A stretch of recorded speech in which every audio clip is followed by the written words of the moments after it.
Selamat pagi sahabat Primaya, berjumpa lagi pada Primaya Talk pada kesempatan kali ini. Bersama saya dengan Bidan Cindy dan kini saya tidak sendiri. Saya ditemani oleh tamu luar biasa yaitu Dr. Richa Fauzia SPA, dokter spesialis anak sekaligus konselor laktasi di Primaya Hospital Bekasi Utara. Halo dokter. Halo. Apa kabar dok? Alhamdulillah baik. Alhamdulillah baik ya dok ya. Oke, selama kurang lebih 20 menit nih dok, kita mau sharing-sharing santai ya dok ya, diskusi santai nih dok ya. Oke, sebelum mulai dok, aku izin membacakan profil dokter Richa dulu ya dok ya. Iya boleh.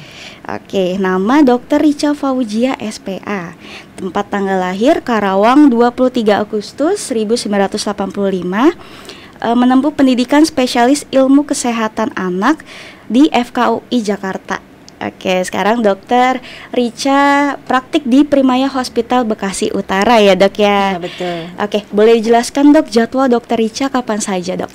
Jadi jadwal saya mulai dari Senin sampai Kamis itu pukul 14 sampai 18 sore. Oke. Kemudian untuk hari Jumat ada di pukul 14 sampai 16 sore. Dan hari Sabtu ada jam 8 sampai jam 12 pagi. Oke, baik. Untuk konselor laktasinya dok?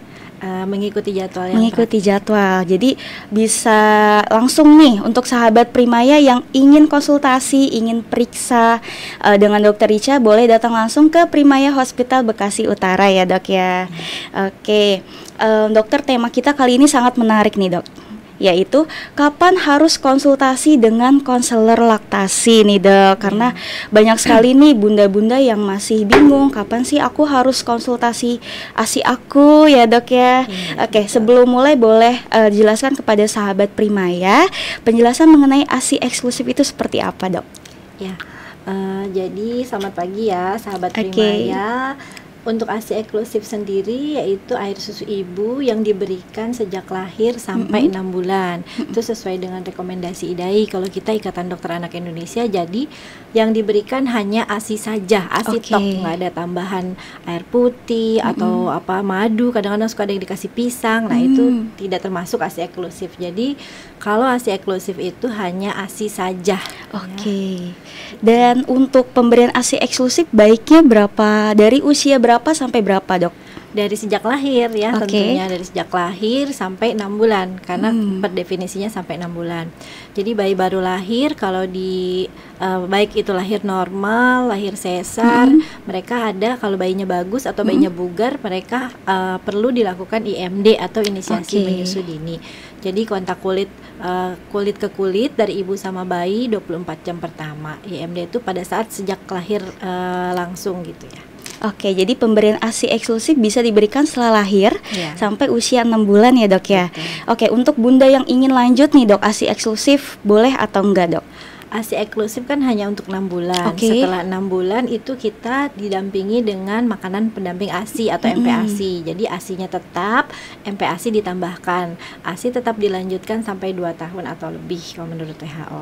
Nah, MPASI dilanjutkan, MPASI-nya juga nanti bertahap sesuai dengan awal 6 bulan, kemudian naik tekstur seperti itu sampai makanan keluarga. Oke, baik. Dan untuk bunda yang ingin menambahkan susu formula nih dok, sedang memberikan ASI, boleh atau tidak dok?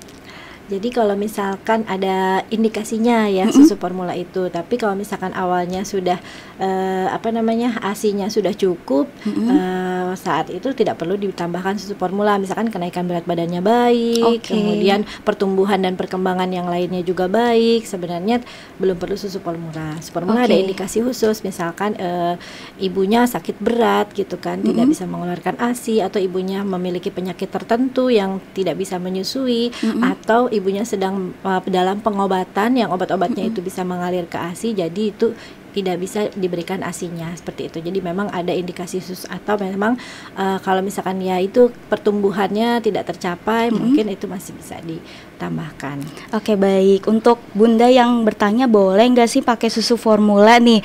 Jadi boleh aja, asal konsul dulu ya dok ya dengan dokter spesialis anak. Boleh diberikan kalau ada indikasi tertentu, misal berat badannya kurang ya dok ya, atau ada penyakit tertentu dan lain sebagainya ya dok ya. Lebih baik konsul dulu nih ya ke dokter spesialis anak. Oke, baik. Dan untuk makanan atau minuman nih dok, untuk memperlancar ASI apa saja nih dok? Sebenarnya tidak ada makanan khusus ya, jadi makanan yang bergizi, yang sesuai dengan kebutuhan kalori ibu harian, ibu menyusui. Namun ada tambahannya kalau ibu menyusui itu, jadi sekitar 400 sampai 500 kalori per hari tambahannya. Misalkan setiap hari ibu itu 2.500, pada saat menyusui dia harus ada ditambahkan 500 kalori, jadi 3.000 kalori seperti itu. Jadi makanannya tetap gizi seimbang, jadi ada karbohidrat, protein, lemak, serat, terus mikro sama makronutrien yang lainnya. Juga cairan, jangan lupa kalau misalkan ASI kan bentuknya cair, jadi ibu itu harus cukup cairannya. Biasanya kan kalau orang dewasa itu bisa 2 liter, kalau ibu menyusui bisa lebih dari itu, 2,5 liter bahkan sampai 3 liter seperti itu. Karena ASI medianya kan air, jadi cairan ibu harus cukup. Jadi harus balance ya dok, antara makanan bergizi dan minuman juga yang harus banyak ya. Air putih ya dok ya, paling bagus ya disarankan. Baik. Tadi pengertian ASI eksklusif diberikan setelah lahir sampai 6 bulan ya dok ya.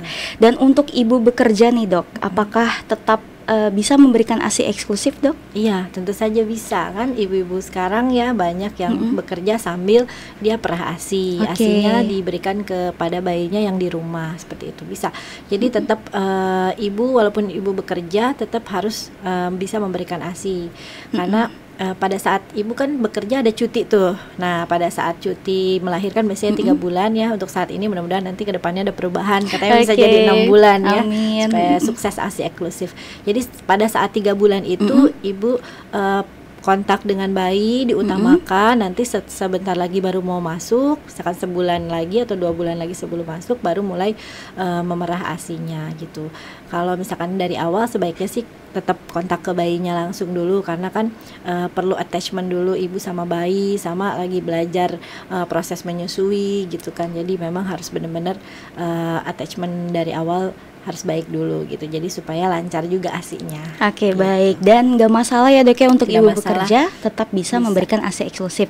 Dan untuk perah ASI nih dok, baiknya berapa lama ASI harus segera dikeluarkan atau diperah? Ya, kalau misalkan yang pada saat di rumah itu sebaiknya bayinya dulu ya sering disusukan, karena sesuai kebutuhan bayinya. Misalkan setiap 2-3 jam kalau bayinya minta menyusu boleh diberikan. Nah pada saat bayinya tidur, ibu misalkan mau stok ya boleh itu diperah pakai tangan atau pakai pompa boleh, kemudian disimpan.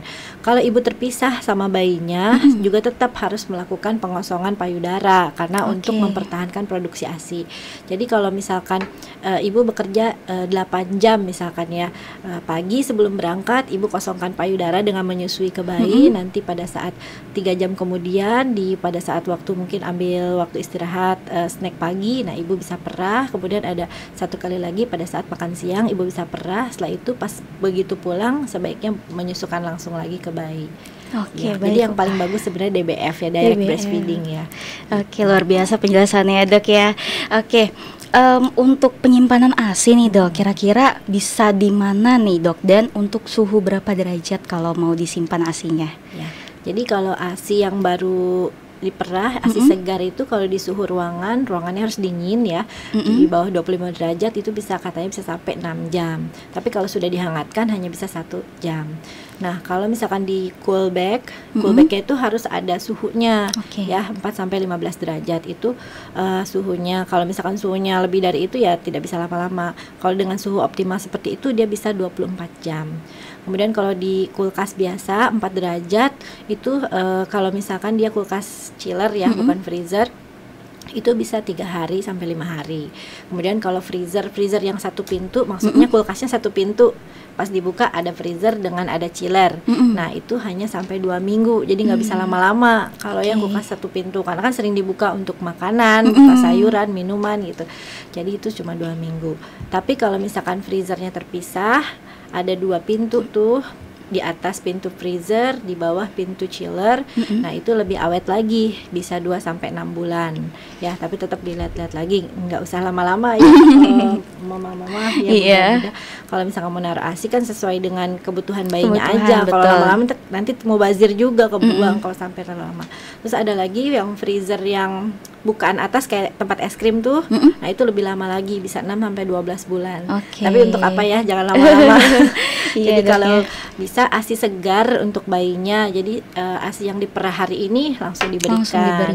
Jadi kalau misalkan kurang baru ngambil dari stok gitu. Makanya kita sarankan memerahnya tidak sejak lahir langsung diperah ditaruh, tidak, tapi sejak 1 bulan sebelum masuk kerja. Nah, itu udah mulai bisa disimpan, jadi supaya nggak mubazir gitu. Oke, supaya nggak mubazir juga ya dok ya, dan sesuai kebutuhan sesuai bayi. kebutuhan, jadi lebih banyak yang masuk ke bayi karena kan disusui langsung. Oke, baik. Dan tadi dokter Richa bilang pengosongan payudara itu penting ya dok ya.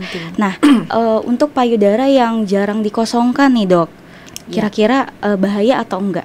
Ya, tentu saja berbahaya ya, karena itu akan menghambat refleks pembentukan ASI ya. Jadi kan ada payudaranya misalkan penuh, itu akan ada refleks ke otak, dan dari otak itu mengeluarkan hormon namanya prolaktin untuk produksi ASI. Jadi dibilang jangan produksi karena masih penuh gitu. Nah, jadi pas tidak diproduksi itu maka lama-kelamaan produksi ASInya akan berkurang gitu. Jadi semakin sering dikosongkan, nanti si payudara akan mengirim sinyal ke otak supaya si prolaktin bekerja, kelenjar susu menghasilkan ASI. Nah, tapi dikosongkan juga harus paling baik dengan isapan bayi ya. Dengan isapan bayi, karena dia akan ada hormon oksitosin, itu bisa mengeluarkan ASI seperti itu. Oke, jadi semakin lancar ya dok ya. Oke, baik. Dan ibu bekerja juga jangan khawatir ya, ada jadwal atau jam-jam tertentu untuk mengosongkan payudara supaya lancar juga nih ASInya. Oke, banyak nih dok bunda-bunda yang mengalami problem ketika menyusui. Puting susu lecet, terus dedeknya ketika disusuin gak mau nempel, terus payudaranya nggak keluar salah satu. Nah, itu bagaimana dok cara mengatasinya? Jadi yang pertama ya, saya sekalian ini ya. Oke, boleh dok. Ada manekinnya. Jadi biasanya pas baru lahir tuh, apalagi anak pertama yang ibunya misalkan belum mengetahui tentang laktasi. Biasanya ibu yang zaman now ya, itu udah banyak belajar. Namun pada prakteknya juga kadang-kadang ada banyak efek psikologis ya, stres setelah melahirkan, itu jadi menurunkan apa yang udah dipelajari gitu ya. Jadi pas baru pertama mungkin ASI belum keluar ya, memang betul, karena yang keluar adalah kolostrum ya. Kolostrum itu cairan pertama sebelum ASI ya, nanti kemudian berubah menjadi ASI transisi dan menjadi ASI matang. Nah, dan lambung bayi baru lahir tuh hanya sebesar ini ya, sebesar kelereng yang kecil ya dok ya, hanya sekelereng. Jadi sebesar itu dengan volumenya 5-7 mili atau setengah sendok makan ya. Jadi kolostrum yang hanya menetes-netes itu cukup sebenarnya untuk bayi baru lahir. Nih, kemudian pada saat usia 3 hari lambungnya sebesar ini, 22 kurang lebih sampai 27 cc ya, sebesar bola bekel yang kecil ya. Jadi itu 1,5 sendok sampai 2 sendok makan. Jadi memang nggak langsung mengalir deras ya. Nah, itu perlu diketahui oleh bunda-bunda. Kalau misalkan bunda-bunda belum tahu, wah istrinya sedikit udah campur supor. Nah, itu yang jadi problema, padahal bukan seperti itu. Jadi masih memang sedikit, memang ada volumenya. Nanti udah lewat 1 minggu lebih besar lagi seperti ini, 45 sampai 60 mili ya kan. Itu sekitar 4 sendok makan kalau 60 mili. Nanti setelah usia 1 bulan sebesar telur ya, sebesar telur itu bisa sampai di atas 80 sampai 150 mili. Nah, jadi seiring berkembangnya bayi, volume ususnya lebih volume lambungnya lebih besar, maka ASINya pun akan bertambah karena itu sudah diciptakan seperti itu. Ya, itu yang pertama. Jadi masalah yang dikeluhkan mama-mama itu ASI kurang, padahal memang secara fisiologis lambung bayinya pun masih kecil. Jadi produksi ASI yang masih sedikit memang wajar. Cukup ya dok ya. Cukup untuk bayinya. Terus pada bayi yang di atas 2500 gram ya. Pada bayi sehat bugar di atas 2.500 gram itu dia memiliki lemak coklat atau fat brown yang bisa mempertahankan nutrisinya selama kurang lebih 3 hari. Gitu ya. Jadi jangan terlalu khawatir kalau misalkan ASI belum keluar, karena memang yang keluarnya kolostrum warnanya pun bening gitu kan. Kalaupun kolostrum belum keluar masih bisa masih bisa ditunggu gitu kan sampai 72 jam atau 3 hari. Nah, asal tetap dirangsang, sering-sering diisapkan skin to skin ibu sama bayinya seperti itu. Nah, terus biasanya tadi itu ya setelah udah tahu tuh ukurannya kecil, sekarang masalahnya di lecet, puting susu lecet, dok. Lecet. Nah, biasanya yang paling sering itu karena posisi dan pelekatannya yang belum pas. Biasanya walaupun ibu misalkan anak kedua, ketiga tetap bisa mengalami itu ya, sama aja dengan ibu yang anak pertama juga sama. Apalagi ibu yang sesar biasanya kadang-kadang kan suka mengeluh nyeri ya, dok, itu, padahal dengan menyusui itu akan mempercepat penyembuhan luka operasinya, karena kan kontraksi dari uterus juga terjadi di sana ya. Nah, jadi posisinya itu posisi bayi dan posisi ibu. Yang pertama, posisi ibunya harus nyaman, misalkan bersandar, kemudian bayinya dipegang, kepala, telinga, ini badan itu satu garis lurus ya, atau sejajar. Badan bayi menghadap ke ibu, didekatkan, kemudian payudara, areola, kemudian mulut bayi di dekat dengan areola atau yang bagian hitam ini ya, di situ di payudara ibu. Nah, nanti dari situ itu posisinya seluruh badan bayi ditopang oleh tangan ibu. Ya. Kemudian naruhnya juga jangan di siku. Kalau di siku dia akan ketekuk, jadi susah membuka mulut. Jadi di bagian kelihatan nggak? Bawah siku ya, dok ya? Ya, betul. Di lengan bawah, supaya lurus ya. Supaya lurus. Nah ya, kemudian seperti itu. Nah, kemudian itu posisi. Kemudian pelekatan sendiri kita lihat mulut bayi terbuka lebar, kemudian si areola atau bagian hitamnya ini sebagian besar masuk ke dalam mulut bayi. Nah, sebagian besar kan ada yang areolanya besar banget jadi nggak masuk semua gitu kan. Tapi sebagian besar itu masuk ke dalam mulut bayi, kemudian bibir atas terbuka ke depan, bibir bawah juga terbuka keluar, jadi doer gitu ya. Nah, seperti itu. Kemudian dagu menempel pada payudara. Nah, itu pelekatan yang baik. Nah, jadi biasanya setelah diperbaiki posisi dan pelekatannya, lecetnya berkurang. Seperti itu. Baik. Ya. Nah, kemudian masalah selanjutnya, udah bisa tuh menyusui lecet, tapi ada juga yang masih tetap lecet, jadi ibu nggak mau menyusui yang payudara lecet karena masih sakit, dok. Gitu kan, dia enaknya sebelah sini gitu kan, yang ini bengkak jadinya karena tidak disusui. Nah, jadi bengkak itu bisa jadi satu penghambat menyusui juga. Bengkak itu ada 2 macam. Kalau misalkan dia bengkak saja atau engorge, itu isinya pasti ASI ya, masih kelenjar-kelenjar ASI yang memang ASInya belum keluar gitu kan. Nanti kalau misalkan lama-lama bisa terjadi infeksi juga, mastitis. Nah, kalau sudah mastitis ya itu memang harus segera menghubungi konsultasi karena kan ada penanganan lebih lanjut seperti itu. Atau bahkan sampai abses itu lebih berat lagi, harus ada obat-obatan. Baik. Dan sahabat Primayan boleh dipraktekkan nih ya, yang masih hamil, yang sudah baru saja melahirkan, boleh dipraktikkan tadi teknik menyusui yang benar menurut Dokter Richa ya, dok ya, karena posisinya harus lurus ya, lurus antara telinga, tangan sama kaki ya, dok ya. Bahu sama badan. Dan kalau puting susunya lecet masih boleh menyusui nggak, dok? Masih boleh menyusui. Tadi perbaiki dulu posisi pelekatannya. Terus kalau misalkan lecet, biasanya kita bisa kasih dengan ASI-nya dulu, dikeluarkan, dioleskan gitu. Atau misalkan mau menggunakan minyak kelapa, misalkan boleh juga gitu. Tapi biasanya dengan ASI dulu dan perbaiki posisi pelekatan, biasanya sih perbaikan.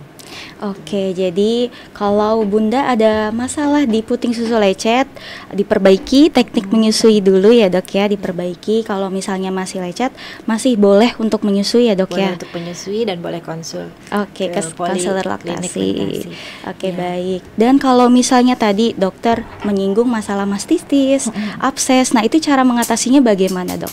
Ya, Kalau Oke. mastitis itu kan ada dua macam ya. Kalau mastitis ada mastitis karena stasis atau sumbatan ASI, ada yang satu lagi mastitis terinfeksi. Kalau Oke. mastitis sudah terinfeksi biasanya memerlukan anti peradangan. Mastitis itu bengkak, nyeri ya, boleh kita kasih obat nyeri ya, misalkan paracetamol seperti itu boleh. Kemudian kalau kalau misalkan demam, nyeri ya, sama dikompres biasanya, Oke. dikompres hangat supaya yang kerasnya itu lebih lunak, Lebih seperti itu. lunak, Dan harus oke. dikeluarkan sih sebenarnya. Oke. Asinya tetap dikeluarkan karena kalau tidak dikeluarkan akan terjadi lebih bengkak lagi dan bisa sampai abses tadi. Kalau abses Oke. itu harus sampai dilakukan tindakan. Oke. Kan ada nanahnya Iya. harus dikeluarkan gitu. Oke. Kalau ada abses, kalau mastitis saja kan belum ada nanah gitu ya. Oke, untuk payudara bengkak sebenarnya boleh dipijat laktasi nggak, Dok? Jadi sarannya itu pijatnya oksitosin ya, pijat oksitosin. Jadi yang pijat suaminya di area punggung, wajah sama sekitar payudara. Payudara, oke. Cuman harus hati-hati. Biasanya sih pijat oksitosin untuk melancarkan pengeluaran. Jadi kan tidak bengkak lagi gitu. Oke. Ya, tapi yang paling utama adalah di pengosongannya dengan diisapkan ke bayi atau misalkan dengan perah, pakai tangan atau pakai pompa. Kalau itu sudah dilakukan tapi masih, boleh lakukan tadi pijat laktasi. Kemudian kalau masih juga ya konsultasi. Oke, baik. Tindakan awal pengosongan dengan bayi ya, Dok ya. Dengan bayi diperah atau kalau masih bengkak boleh pijat laktasi atau oksitosin ya, Dok ya. Oke, baik. Dan untuk abses payudara nih, Dok, katanya harus segera dilakukan tindakan. Nah, tindakannya apa, Dok? Tindakannya bisa dikeluarkan Nanahnya, nanahnya. oke. Biasanya dilakukan oleh dokter bedah seperti itu. Nanti kita kasih antibiotik juga karena kan ada infeksi di situ. Oke. Sama ini, Dok, aku sering ketemu ya bunda-bunda yang permasalahannya ada di tangkai pada bayi, Dok, di lidah bayi.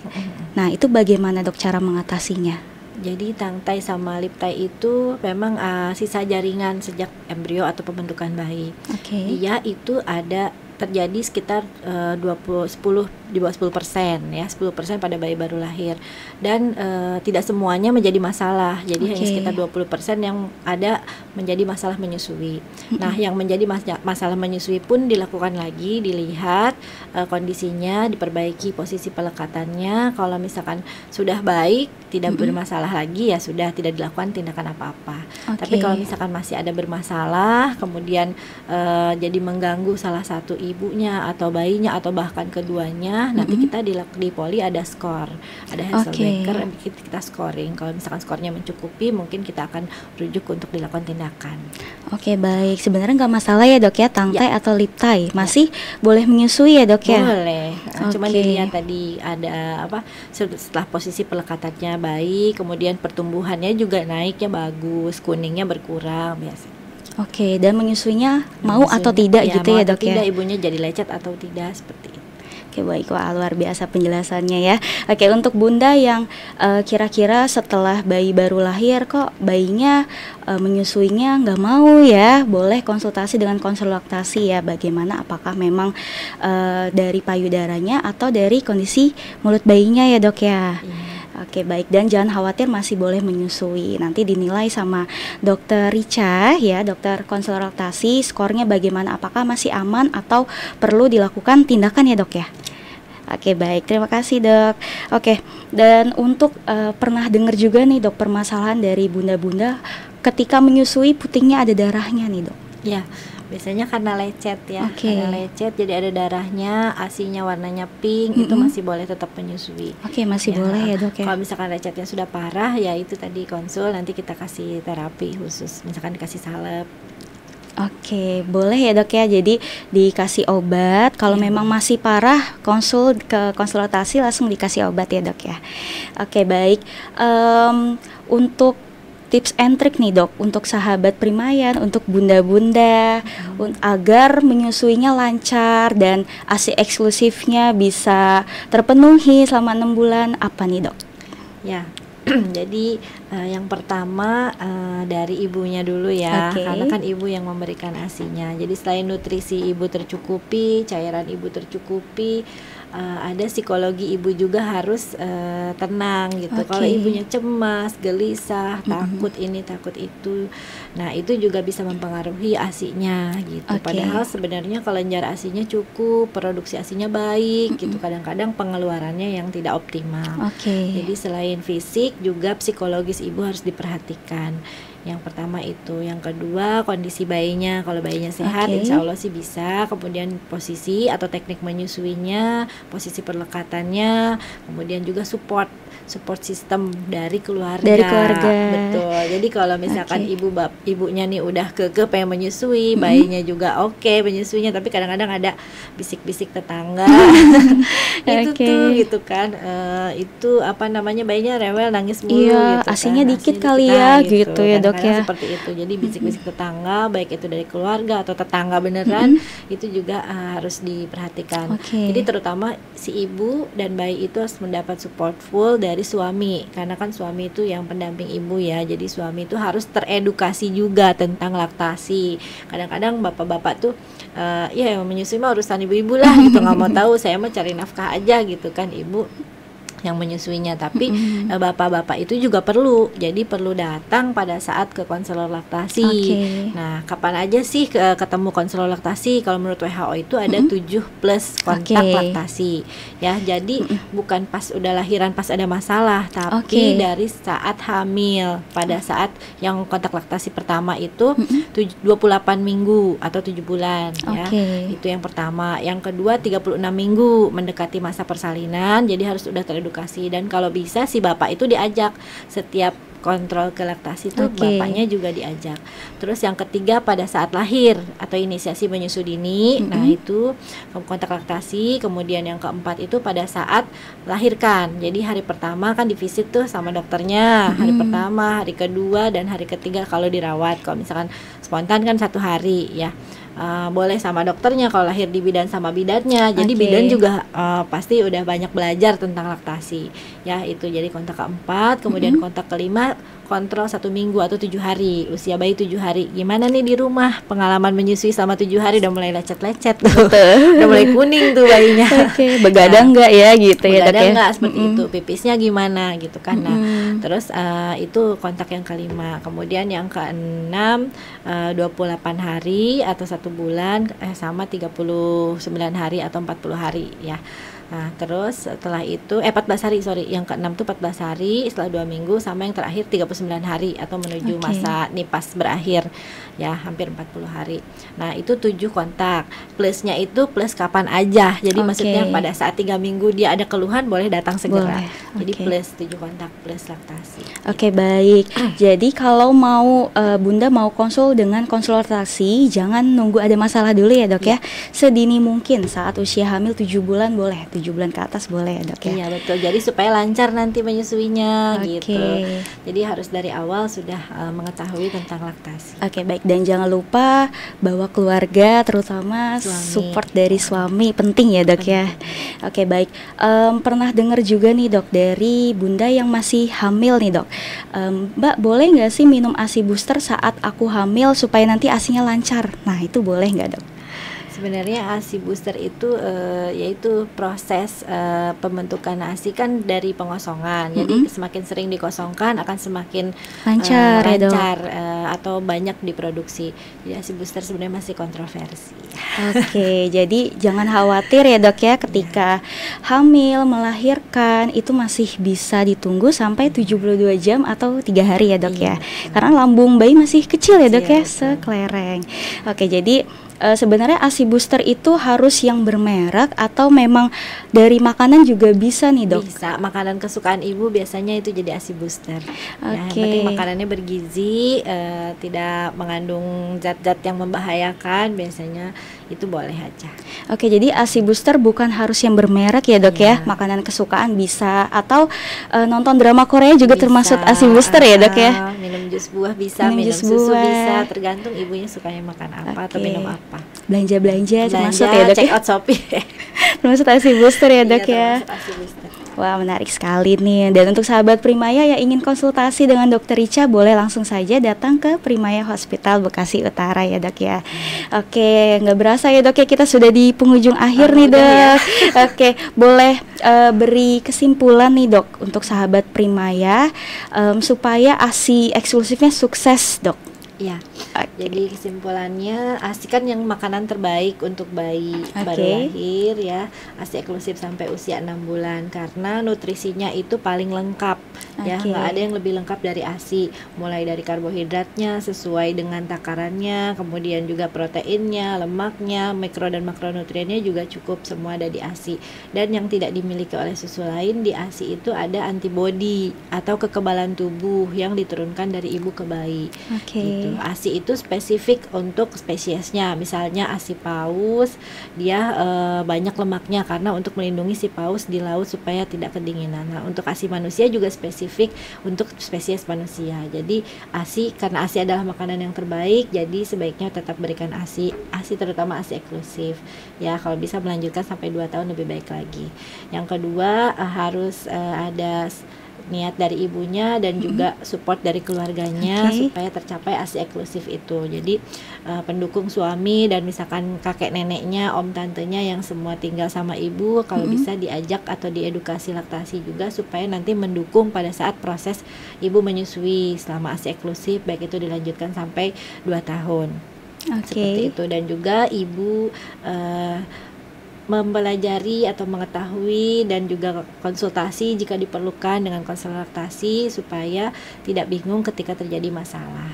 Oke, baik, itu kiat-kiatnya ya dok ya. Dan untuk bunda-bunda sahabat Primaya tetap semangat mengasihi ya dok ya. Pasti nanti didukung terus dengan kita, terutama dengan peran keluarga dan suami ya dok ya, sangat penting sekali.